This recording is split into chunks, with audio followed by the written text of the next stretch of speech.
Well, fire crews are still monitoring hot spots tonight, more than a day after a massive grass fire ripped through South Bexar County neighborhood. Now, the flames destroyed 3 structures and forced more than a dozen families to evacuate their homes. Robert Price joins us live to explain what neighbors think prevented even more destruction. Robert. Well, good evening. This is the property where the fire started yesterday afternoon around 3:30. Take a look. As you can see from the charred out appliances surrounded by rubble, it's also the property that sustained the worst of the damage. It was a roaring fire that could be seen for miles. It was blazing, man.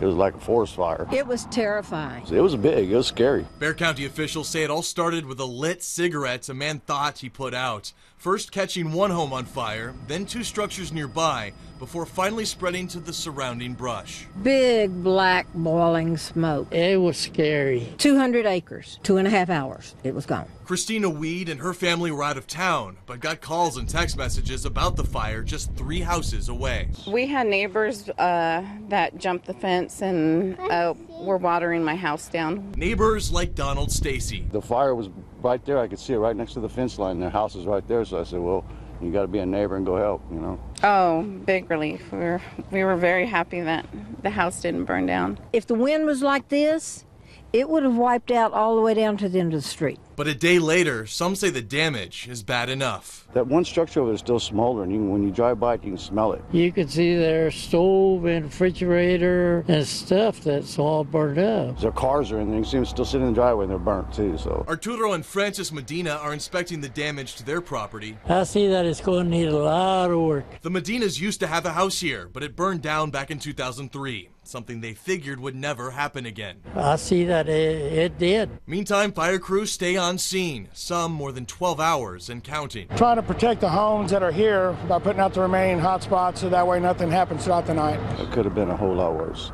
Fire department did their job the way it should. County officials say the elderly man who lost his home here was taken to the hospital with chest pains. Meantime, fire crews finally left the scene here tonight, just after dark. Reporting live in South Bexar County, Robert Price, Fox News at 9.